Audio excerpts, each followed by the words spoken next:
നമ്മുടെ മന്ത്രി സജി ചെറിയാൻ പറഞ്ഞത് ഉമ്മൻചാണ്ടി കരാറുണ്ടാക്കിയെന്നേ ഉള്ളൂ, ഇതിനാവശ്യമായ പണം കൊടുത്തത് ഈ സർക്കാരാണെന്നാണ്. എന്തു പണം കൊടുത്തെന്നാണ് ചെറിയാച്ചൻ ഈ പറയുന്നത്?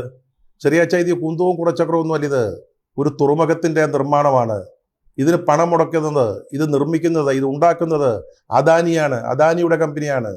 നമ്മൾ അവർക്ക് കരാറ് കൊടുത്തു കഴിഞ്ഞാൽ നമ്മൾ ഒരു ഫെസിലിറ്റേറ്റർ മാത്രമാണ്. നമ്മൾ ചെയ്തു കൊടുക്കേണ്ട ചില കാര്യങ്ങളുണ്ട്. അതിലൊന്ന് തുറമുഖം മുതൽ ബാലരാമപുരം വരെയുള്ള റെയിൽവേ ലൈനാണ്. 12-18 കിലോമീറ്ററാണത്. അതിൻ്റെ പണി ഇതുവരെ തുടങ്ങാൻ പോലും നമുക്ക് സാധിച്ചിട്ടില്ല. മറ്റൊന്നുകൂടി അവകാശവാദം ഉന്നയിക്കുന്നവർ ഓർമ്മിക്കേണ്ടതുണ്ട്. ഇത് 2019 ഡിസംബറിൽ തീരേണ്ടതായിരുന്നു കരാറ് പ്രകാരം. 2024 അതായത് ഇന്നാണ് ആദ്യമായിട്ട് കപ്പൽ വരുന്നത്. അത് ഔപചാരികമായിട്ട് ഈ തുറമുഖം ഉദ്ഘാടനം ചെയ്തിട്ട് പോലുമില്ല. എന്നിട്ടാണ് സർക്കാരിൻ്റെ പേരിൽ സഖാവ് വാസവനും നമ്മുടെ സയ്യച്ചായനുമൊക്കെ ഇത്തരത്തിലുള്ള അവകാശവാദങ്ങൾ ഉന്നയിക്കുന്നത്. ആരാൻ്റെ കുഞ്ഞിൻ്റെ പേരെടുക്കുന്നതിലും അതിൻ്റെ നൂലുകെട്ട് നടത്തുന്നതിലൊന്നും യാതൊരു പ്രശ്നവുമില്ല. പക്ഷേ അത് ഞമ്മൻ്റെ കുഞ്ഞാണെന്ന് കയറി അവകാശപ്പെടരുത്. അതിനൊക്കെ ഒരു ലേശം ഉളുപ്പ് വേണം. നമ്മുടെ പ്രതിപക്ഷ നേതാവിനെ പോലും ഈ ചടങ്ങിന് വിളിക്കാത്ത ഈ സർക്കാരിൻ്റെ ഉളുപ്പിനെ പറ്റി എന്ത് പറയാനാണ്? ഓരോ ചുവടിലും അല്ലെങ്കിൽ ഓരോ വാക്കിലും നമ്മൾ ഉമ്മൻചാണ്ടിയെ സ്മരിക്കാതെ പറ്റില്ല. കാരണം ഈ പദ്ധതിയുടെ പിതാവ് ഉമ്മൻചാണ്ടിയാണ്. അദ്ദേഹത്തെ മറന്ന് നമുക്ക് വിഴിഞ്ഞത്തെ പറ്റി സംസാരിക്കാൻ പറ്റില്ല. ഉമ്മൻചാണ്ടിയുടെ നിശ്ചയദാർഢ്യവും അതുപോലെ രാഷ്ട്രീയത്തിന് അതീതമായ വികസന കാഴ്ചപ്പാടും ഉണ്ടായിരുന്നില്ലെങ്കിൽ ഇന്ന് പിണറായി വിജയന് ഈ ട്രയൽ റൺ ഉദ്ഘാടനം ചെയ്യത്തക്ക പാകത്തിൽ ഈ തുറമുഖം ഇവിടെ ഉണ്ടാകുമായിരുന്നില്ല. അദ്ദേഹം പ്രതിപക്ഷത്തിൻ്റെ എതിർപ്പിനെ മാത്രമല്ല നേരിട്ടത്, സ്വപക്ഷത്തു നിന്ന് അദ്ദേഹത്തിൻ്റെ കക്ഷിയായ കോൺഗ്രസിൽ നിന്ന് തന്നെ വിഴിഞ്ഞം തുറമുഖത്തിനെതിരെ അതിശക്തമായ എതിർപ്പുണ്ടായിരുന്നു. അതിനെയൊക്കെ നേരിട്ട് അല്ലെങ്കിൽ അതിനെ അവഗണിച്ചുകൊണ്ടാണ് ഈ തുറമുഖ പദ്ധതി അദ്ദേഹം ചാലിലാക്കിയത്, ഒരു യാഥാർത്ഥ്യം ആക്കിയത്. കഴിഞ്ഞ ദിവസം നിയമസഭയിൽ ധാരാളം അവകാശവാദങ്ങളൊക്കെ ഉണ്ടായി. അതായത് നായനാർ സ്വപ്നത്തിൽ വിഴിഞ്ഞം കണ്ടു, അല്ലെങ്കിൽ VS അച്യുതാനന്ദൻ അതിൻ്റെ ഫയൽ തുറന്നു നോക്കി. ഈ മട്ടിലുള്ളതായിരുന്നു അവകാശവാദങ്ങൾ.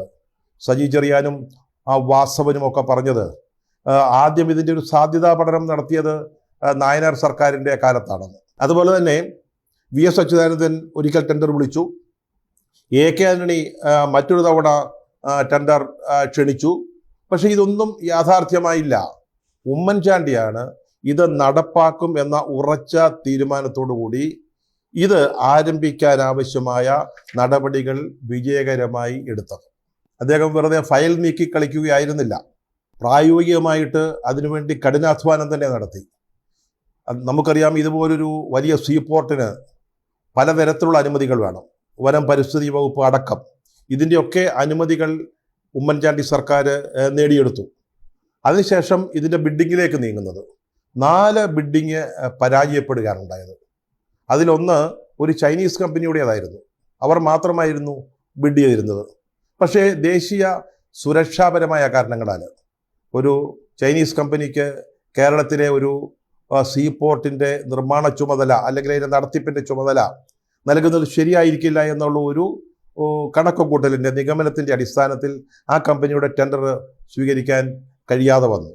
ഈ സാഹചര്യത്തിലാണ് അദ്ദേഹം ആസൂത്രണ കമ്മീഷനെ ഈ കാര്യത്തിൽ ഇടപെടിക്കുന്നത്. അന്ന് മുണ്ടേക് സിംഗ് അഹ്ലുവാലിയാണ് ആസൂത്രണ കമ്മീഷൻ്റെ ഉപാധ്യക്ഷൻ.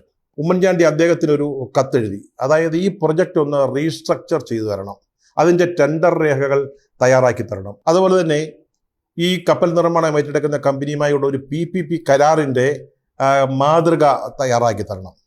ഇതിൻ്റെയൊക്കെ പിന്നിൽ ശ്രീ KM ചന്ദ്രശേഖർ ആയിരുന്നു. അദ്ദേഹം നേരത്തെ ക്യാബിനറ്റ് സെക്രട്ടറി ആയിട്ടിരുന്ന ആളാണ്.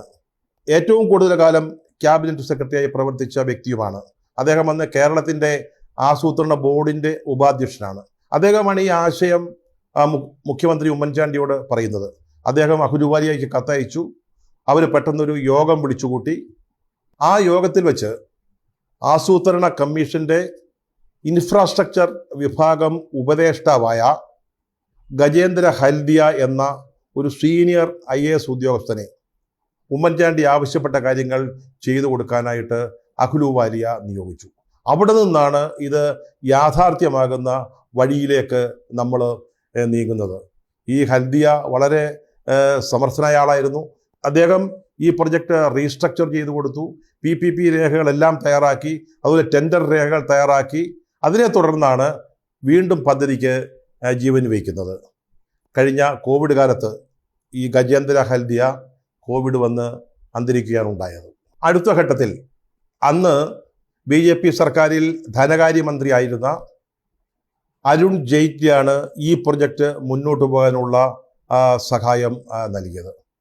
ഈ സീപോർട്ടിൻ്റെ ആദ്യഘട്ടം ലാഭകരമായിരിക്കില്ല, സാമ്പത്തികമായിട്ട് ലാഭകരമായിരിക്കില്ല എന്നുള്ളത് ആദ്യം തന്നെ നമ്മുടെ കണക്ക് കൂട്ടിയിരുന്ന കാര്യമാണ്. അത് നികത്തുന്നതിന് ഒരു വയബിലിറ്റി ഗ്യാപ്പ് ഫണ്ട്, VGF എന്നാണ് അതിന് പറയുക. അത് കേന്ദ്ര സർക്കാരാണ് നൽകേണ്ടത്. ഞാൻ നേരത്തെ പറഞ്ഞ KM ചന്ദ്രശേഖർ തന്നെ ഇക്കാര്യത്തിൽ മുൻകൈയെടുത്ത് ഉമ്മൻചാണ്ടിയെ കൊണ്ട് അരുൺ ജെയ്റ്റ്ലിക്ക് ഒരു കത്തയക്കുന്നു. അദ്ദേഹം അത് ഗൗരവമായിട്ടെടുക്കുന്നു. അദ്ദേഹത്തെ എയിംസിൽ ചികിത്സയ്ക്കായി പ്രവേശിക്കുന്നതിന് 2 ദിവസം മുമ്പ് ഒരു ശനിയാഴ്ച അദ്ദേഹം ഉമ്മൻചാണ്ടി അടക്കമുള്ളവരുടെ ഒരു യോഗം വിളിച്ചു കൂട്ടുകയാണ്. അത് ഈ KM ചന്ദ്രശേഖറാണ് കേരളത്തിന് വേണ്ടി സംസാരിച്ചത്. നേരത്തെ ആസൂത്രണ കമ്മീഷനുമായിട്ടും അദ്ദേഹമാണ് സംസാരിച്ചത്. ആ ചർച്ചയുടെ അടിസ്ഥാനത്തിൽ 817 കോടി രൂപയുടെ VGF ഈ പദ്ധതിക്ക് അനുവദിക്കാൻ അരുൺ ജെയ്റ്റ്ലി ധനകാര്യ സെക്രട്ടറിക്ക് നിർദ്ദേശം നൽകി.